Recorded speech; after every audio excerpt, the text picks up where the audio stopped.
تجاهل السعال المستمر قد يكون أخطر قرار في حياتك. عندما بدأت أمي تسعل دماً صغيراً كل صباح، اعتقدنا أنها مجرد نزلة برد. لكن سرطان الرئة ذو الخلايا الصغيرة كان ينمو بصمت كوحش خفي.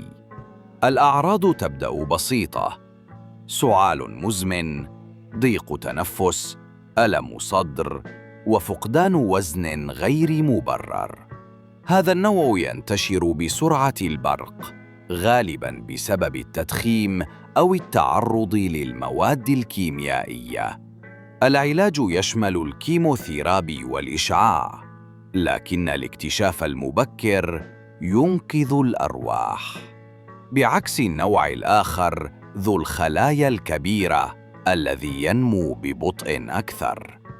هل تعرف شخصاً تجاهل هذه العلامات؟ اشترك لمعرفة المزيد واترك تجربتك في التعليقات.